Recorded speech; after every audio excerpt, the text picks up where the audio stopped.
Hi, hello, how are you? My name is Rahul Jaiswal and you are watching JR Tutorials NCERT and CBSE YouTube channel. जी हाँ दोस्तों, स्वागत है आप सभी का एक बार फिर।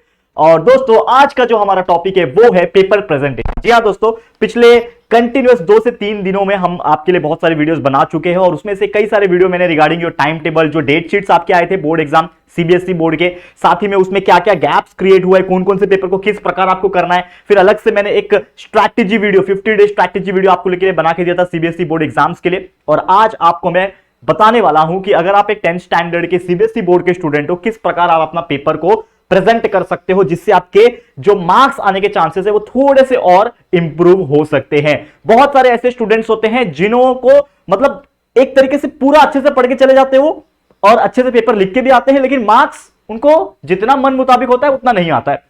लेट्स सपोज मैं कई सारे स्टूडेंट्स ऐसे मिल चुका हूं, बातें कर चुका हूं और मेरे बिल्डिंग में ही कई सारे स्टूडेंट ऐसे रहते हैं जो सीबीएसई बोर्ड के भी है और साथ ही में बोलते हैं भैया मैंने पूरा सब कुछ पढ़ के गया, एग्जाम में सब कुछ आंसर जितना याद था मैं लिख के आया, लेकिन कहीं ना कहीं मेरे आधे मार्क्स, 1 मार्क्स, 1.5 मार्क्स कहीं ना कहीं कट हो जाते हैं, जिसकी वजह से मुझे जो 98-99% जो निकालने होते हैं ना वो नहीं आ पाते। तो मैं क्या करूं, मैं परेशान हो गया। तो मैंने यार आपको बोला, उनको भी बोला और आपको भी बोल रहा हूं कि यार एक ऐसा चीज है जो आपके आधा मार्क्स, 1 मार्क्स जो हर एक क्वेश्चन के पीछे जो कट हो जाते हैं ना बिना मतलब के, वो कट नहीं होंगे। वो है दोस्तों पेपर प्रेजेंटेशन का टेक्निक। तो कुछ इंपॉर्टेंट पॉइंट्स डिस्कस करेंगे रिगार्डिंग द पेपर प्रेजेंटेशन, तो वीडियो को बस एंड तक देख लेना, आपको बहुत अच्छा लगेगा। तो चलिए शुरुआत करेंगे। नंबर 1 पॉइंट जो कि आप देख पा रहे हो, रीड द क्वेश्चन पेपर। सबसे पहले बच्चे क्या करते हैं, देखो 2 चीज है, एक तो पेपर, पहली बात तो उनको कंप्लीट नहीं कर पाते।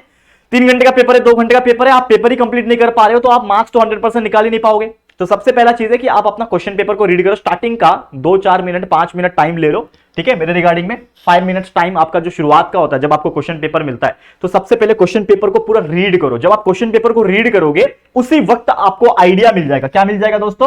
आइडिया मिल जाएगा कि मुझे इसमें से कौन सा क्वेश्चन को अटेम्प्ट करना है, कौन सा नहीं करना है, कौन से क्वेश्चन का आंसर मुझे आता है, कौन सा नहीं आता है, कौन सा मैं छोड़ सकता हूं, कौन सा मैं सॉल्व कर सकता हूं। ये चीज आपके दिमाग में क्लिक हो जाएगा। चाहिए रहेगा तो एक पेंसिल से उसको वहीं पे अंडरलाइन या फिर मार्क करके रख लो कि ये मैं करने वाला हूं।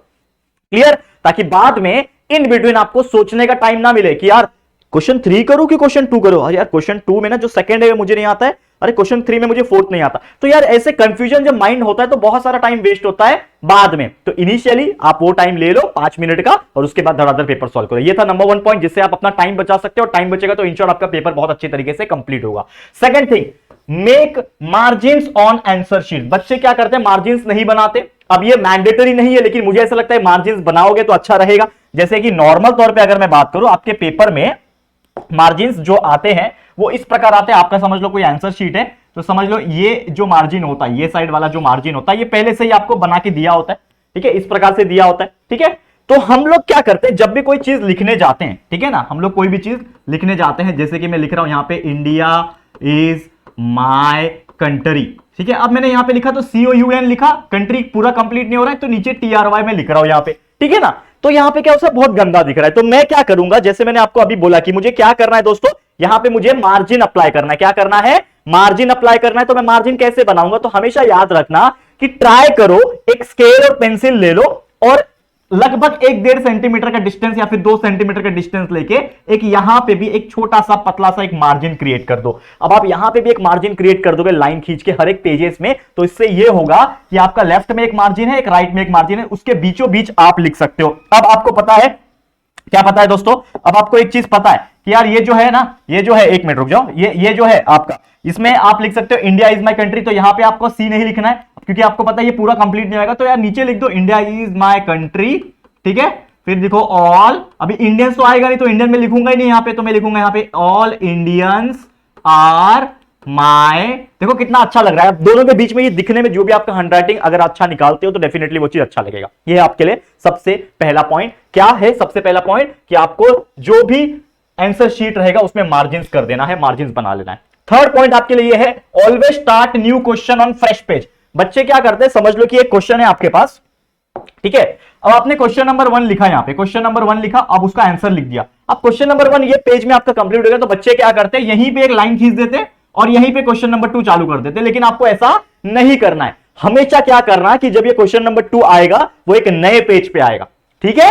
बस फर्क सिर्फ इतना रहेगा कि समझ लो कि आपका ये क्वेश्चन नंबर 1 का ए आपने इधर सॉल्व किया और क्वेश्चन नंबर 1 बी है, तो आप क्वेश्चन नंबर 1 का बी इधर कर सकते हो, कोई परेशानी नहीं है। तो अगर मेन क्वेश्चन जो है क्वेश्चन नंबर 1 उसके अंदर ए है, बी है, सी है, तो वो आप एक ही पेज पे सेम पेज पे कर सकते हो। लेकिन अगर क्वेश्चन नंबर चेंज हो रहा है तो always start your new question, जो मेन क्वेश्चन होते हैं वो एक नए पेज से चालू करना, जिससे आपका पेपर का प्रेजेंटेशन बहुत अच्छा दिखेगा। ये आप कर सकते हो, ठीक है, समझ में आ गया। नेक्स्ट पॉइंट क्या बोल रहा है, next point, always highlight some important points and sentence. देखो क्या होता है कि बच्चे जब हम लोग पेपर लिखते हैं, ठीक है, समझ लो कि आपने इतना लंबा चौड़ा एक थियरी लिख दिया जो मैंने लिखा हुआ है। अब इसमें मेन इंपॉर्टेंट पॉइंट्स क्या है जो आपको सुपरवाइजर को दिखाना है, आपके जो पेपर चेक करने वाले एग्जामिनर है, जो टीचर थे, उनको हाईलाइटेड होना चाहिए ना दिमाग में। अब इतना सारा थियरी आपने भर दिया, लेट्स सपोज ये पूरा का पूरा थियरी है, ठीक है, ये पूरा का पूरा थियरी आपने भरा हुआ है, ठीक है, ये पूरा का पूरा थियरी भरा हुआ है, ठीक है, लेकिन इसमें मेन चीज है क्या, तो उसको क्या करो, अंडरलाइन करो। ये इंडियंस मेरे लिए इंपॉर्टेंट है, तो मैंने एक पेंसिल लिया, उसके इंच स्केल से अंडरलाइन कर दिया। ये इंडिया एक word important, India is my country important है, तो इस प्रकार लाइन खींच दोगे, एक स्ट्रेट लाइन एक पेंसिल से खींच दोगे तो वो चीज हाईलाइटेड नजर आएगा, वो चीज नजर आएगा। हाइलाइटर यूज नहीं करना है, मैं अगेन बोल रहा हूं बच्चे, इसका मतलब ये नहीं है कि आप हाइलाइटर यूज करो, रंग बिरंगा कलर लेके एग्जाम में लिखो, आपके जो नोटबुक में करते हो वो आपके एग्जाम शीट में नहीं करना है। आप पेंसिल का इस्तेमाल कर सकते हो अगर आप वो करना चाहते हो तो, ठीक है।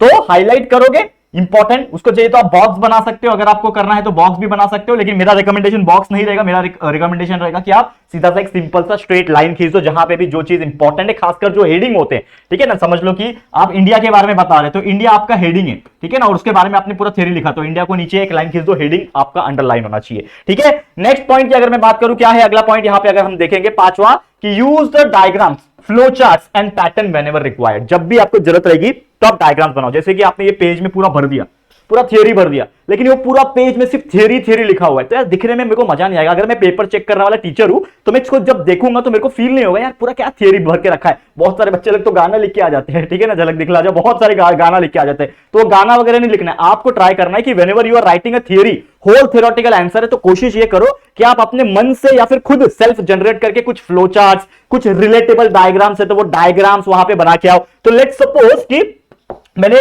समझ लो एक शॉर्ट नोट्स लिखा हुआ है पूरा का पूरा, अब मैं क्या करूंगा यार, उसके रिलेटेड में कुछ ऐसा फ्लो चार्ट्स बना सकता हूं, ठीक है, डब्बे वाले फ्लो चार्ट्स होते हैं ना, इस प्रकार से कुछ रिलेट करके बता सकता हूं। हो सकता है कुछ डायग्राम हो तो एक डायग्राम बना के आ जाओ सुंदर सा, ठीक है ना। तो इससे होगा क्या कि आपका बीच में थियरी दिखेगा, कहीं जहां पे फ्लोचार्ट्स के फ्लोचार्ट्स दिखेंगे, करेक्ट है, फिर आपका कहीं ना कहीं आपका डायग्राम्स दिखेगा, फिर थियरी दिखेगा। और ट्राई करना जो थियरी आप लिखते हो ना उसको बुलेट पॉइंट्स, यानी कि नंबर 1, नंबर 2, नंबर 3 पॉइंट के हिसाब से आप लिख सकते हो इस प्रकार से, ठीक है। या फिर अगर ऐसा नहीं लिखना है तो डायरेक्ट आप बुलेट पॉइंट, जिसको मैं बोलता हूं ऐसा डॉट बना के या आप लिख सकते हो। इससे क्या होगा कि जब भी आप कोई आंसर लिखोगे तो ये बहुत ज्यादा सुंदर दिखने में लगेगा और आपका पेपर प्रेजेंटेशन बहुत अच्छा दिखेगा, जिससे एग्जामिनर जो पेपर चेक करने वाला है वो अच्छे से पढ़ पाएगा, उसको इंटरेस्ट आएगा और वो आपको और अच्छे मार्क्स देगा। जहां पे 4 में से वो 3 देने वाला था, अब वो 4 में से 4 देके जाएगा क्योंकि वो आपसे खुश हो गया, ठीक है। तो इस प्रकार से आप कर सकते हो। नेक्स्ट पॉइंट मेरी तरफ से ये है, try to write in good handwriting. अब बच्चे क्या करते हैं ना, फास्ट लिखने के चक्कर में बहुत ज्यादा रश हैंडराइटिंग निकालते हैं, और ऐसा हैंडराइटिंग निकालते हैं कि यार हो सकता है ना कि उनको खुद को समझ में नहीं आया कि मैंने क्या लिखा। अब ऐसा नहीं है यार कि पेपर कंप्लीट करना है इसका मतलब कि यार मुझे पूरा पूरा गंदा हैंडराइटिंग निकाल के एकदम फास्ट तरीके से मुझे कंप्लीट करना है, ऐसा नहीं है। देखो हो सकता है आपका समझ लो कि लास्ट का 4-5 मार्क्स का छूट जाए, लेकिन हैंडराइटिंग ऐसा निकालो कि सामने वाले को बहुत अच्छा लगे देखने में, ठीक है। और ट्राई ये करो कि थोड़ा हैंडराइटिंग जब आप जब अच्छी निकालते हो तो फास्ट भी निकालो। उसके लिए आपको क्या करना पड़ेगा, शुद्ध लेखन करना पड़ेगा, ठीक है। नॉर्मली क्या करते हो, शुद्ध लेखन मतलब क्या होता है, एक डेली हैंडराइटिंग प्रैक्टिस, ठीक है, डेली हैंडराइटिंग प्रैक्टिस हम बोलते हैं उसको हमारे लैंग्वेज में। तो आप क्या करो, डेली 1.5 पेज 2 पेज 1 पेज आप प्रैक्टिस करो, whatever language you want to write, आप उसको प्रैक्टिस करो। हिंदी का कर सकते हो आप, इंग्लिश का कर सकते हो, या फिर आपके जो भी रीजनल लैंग्वेज है वो आप कर सकते हो, ठीक है। अब last but not the list ये है दोस्तों, ऑलवेज रिवाइज। क्या होता है पेपर में बच्चे लोग लास्ट में पहुंच जाते हैं, लास्ट का 5 मिनट 10 मिनट बचा रहता है, तो होता है अरे पेपर खत्म हो गया, चलो यार दूसरा क्या कर रहा है वो देखो, लेकिन वो दूसरा क्या कर रहा है उसको नहीं देखना है। आप अपना खुद का पेपर देखो कि क्या आपने कोई गलती तो नहीं कर दी, क्या आपने कोई क्वेश्चन नंबर उल्टा सीधा तो नहीं लिख दिया, क्या आपने कोई किसी आंसर का क्वेश्चन का आंसर गलत तो नहीं लिख दिया। तो इस प्रकार से आप सेल्फ का पेपर रिवाइज करो, चेक करो एक बार कि सब परफेक्ट है कि नहीं, और उसके बाद जाके वो पेपर को सबमिट करना आपके टीचर को। समझ में आ गया। तो अगर आप शिद्दत से ये पॉइंट्स को फॉलो करते हो, ये रूटीन को अपनाते हो, तो डेफिनेटली आपका पेपर बहुत अच्छा दिखने में होएगा, पेपर टाइम पे कंप्लीट भी होगा और ऑटोमेटिकली आपके मार्क्स जो है वो इंप्रूव हो जाएंगे। करेक्ट है। तो ये था आपके लिए paper presentation for CBSE board exam. उम्मीद करता हूं कि आपको बहुत ज्यादा ये वीडियो हेल्पफुल रहा होगा। अगर ये वीडियो आपके लिए हेल्पफुल रहा होगा प्लीज कॉमेंट करके जरूर से बताएं कि आपको कैसा लगा है। पसंद आया है तो लाइक करिएगा, शेयर कीजिएगा अपने सारे सीबीएसई जितने भी बच्चे आपके फ्रेंड्स से, रिलेटिव से, सबको एक बार ये वीडियो शेयर करके देखो देखो क्या बोलते हैं। तो प्लीज शेयर टू एवरीवन, और अगर पहली बार आए हो तो चैनल को सब्सक्राइब जरूर से कर देना। ठीक है दोस्तों, तो गाइस जल्दी मिलेंगे फिर एक और न्यू वीडियो में, तब तक के लिए thank you and good bye.